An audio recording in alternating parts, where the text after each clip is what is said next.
राधे राधे, जय श्री कृष्णा। कहानी संग्रह में हमारे सभी दर्शकों का हार्दिक स्वागत है। दर्शकों, आज हम आपको इस वीडियो के माध्यम से भगवान शिव के शक्तिशाली 3 अवतारों की कथा सुनाएंगे। दर्शकों, यूं तो भगवान शिव के कई अंश अवतार ने इस पृथ्वी पर जन्म लिया है। भगवान शिव के अवतारों का वर्णन हमें कई पुराणों में विस्तार पूर्वक मिलता है। भगवान शिव के प्रत्येक अवतार की हमारे इतिहास में अहम भूमिका रही है। आज हम उनके 3 ऐसे अवतारों की बात करेंगे जिनके बल पराक्रम की कोई सीमा न थी। इस रोचक वीडियो को देखने से पूर्व यदि आप हमारे चैनल पर नए हैं तो सब्सक्राइब करें, वीडियो को शेयर एंड लाइक अवश्य करें। संपूर्ण जानकारी के लिए वीडियो को अंत तक जरूर देखें। काल भैरव श्री शिव पुराण की श्री सत रुद्र संहिता अध्याय 8 के अनुसार जब एक समय ब्रह्मा जी ने कटाक्ष करते हुए भगवान शिव से ऐसे वचन कहे जिन्हें सुनकर भगवान शिव को क्रोध आ गया और उस क्रोध के वेग से एक काल के समान पुरुष उत्पन्न हो गया जिसका नाम काल भैरव रखा गया। भगवान शिव ने भैरव को आदेश दिया और कहा, हे कालराज, तुम साक्षात काल के समान हो, इसलिए तुम संपूर्ण जगत में काल भैरव के नाम से जाने जाओगे। जाके ब्रह्मा का गर्भ नष्ट करो और संसार का पालन करो। आज मैं तुम्हें काशीपुरी का अधिपत्य प्रदान करता हूँ। वहाँ के पापियों को दंड देना अब तुम्हारा ही कार्य है। भगवान शिव के इन वचनों को सुनकर काल भैरव ने प्रसन्नता पूर्वक स्वीकार किया। तत्पश्चात उन्होंने अपनी बाईं उंगली के अग्रभाग से ब्रह्मा जी का 5वां सिर काट दिया। यह देख ब्रह्मा जी भयभीत हो गए और रुद्र जी का पाठ करने लगे और ब्रह्मा जी को शिव का अपमान करने पर अति पछतावा हुआ। तब दयाल भगवान शिव ने उन्हें क्षमा कर दिया।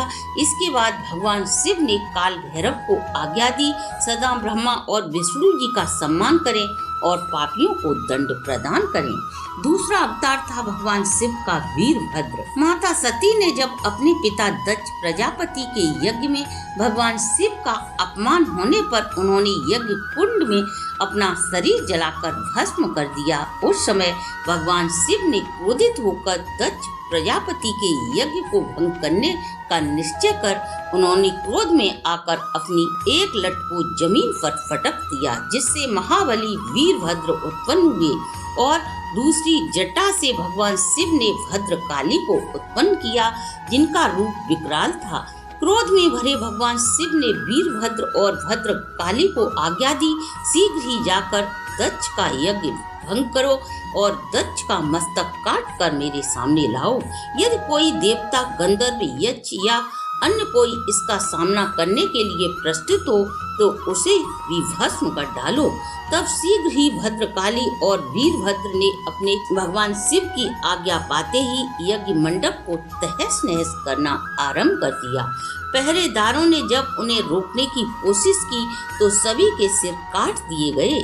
जब देवों ने यज्ञ की रक्षा करने का उपाय सोचा और सभी देवगण अपने अपने वाहनों पर सवार होकर वीरभद्र और महाकाली को रोकने निकल पड़े, तब वीरभद्र बोले, तुम सभी देवगण इस दुष्ट के समर्थन में अंधे हो चुके हो, तुम सभी भगवान शिव के अपराधी हो। इतना कहकर वीरभद्र अपना प्रचंड रूप धारण कर भाग की ओर आंखें निकाल कर चलते हैं। उन्होंने भाग की आंखें निकाल ली, भूषण के दांत तोड़ दिए और देवी सरस्वती की नाक काट दी। इसके साथ वरुण देव का छत्र नष्ट कर दिया और इंद्र देव के वर्ज को निष्क्रिय कर दिया। इस प्रकार सभी देवों को पराजित कर यज्ञ को नष्ट कर वीरभद्र ने दक्ष का सिर काट दिया। पूर्व पुराण के पूर्व भाग अध्याय 14 के अनुसार महाबली वीरभद्र ने सुदर्शन चक्र को स्तंभित कर गरुड़ पर बैठकर आते देख भगवान श्री हर विष्णु को तीक्ष्ण बाणों के प्रभाव से घायल कर दिया था। विभिन्न पुराणों में इस घटना का अलग अलग प्रकार से वर्णन मिलता है। ऐसा कल्प भेद के कारण होता है, परंतु प्रत्येक पुराण में एक चीज समान रूप से है, वह है वीरभद्र के असीम बल का व्याख्यान। तीसरा अवतार भगवान शिव का है बजरंगबली।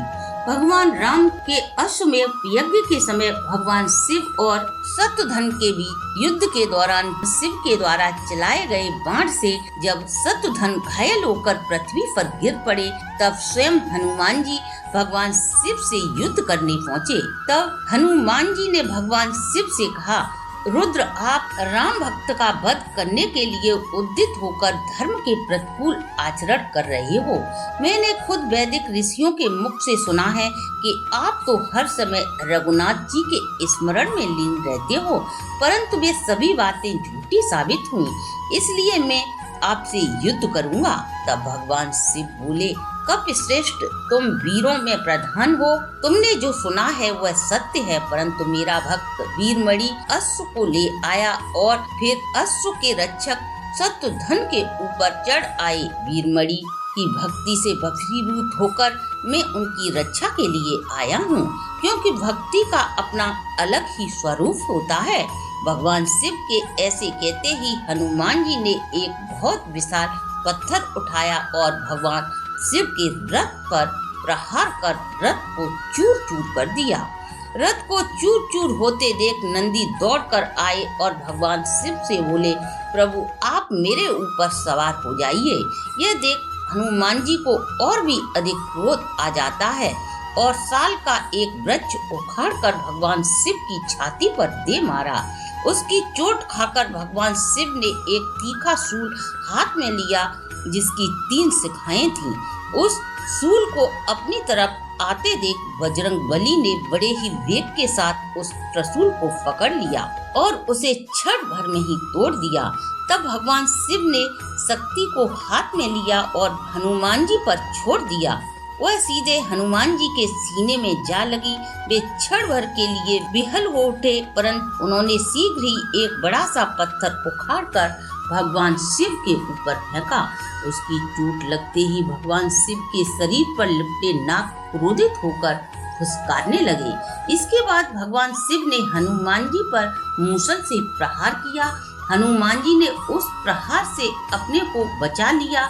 तब हनुमान जी ने एक पर्वत उखाड़कर भगवान शिव की ओर फेंका और दूसरी शिलाओं से बारिश आरंभ कर दी और भगवान शिव को अपनी पूंछ में लपेट लिया।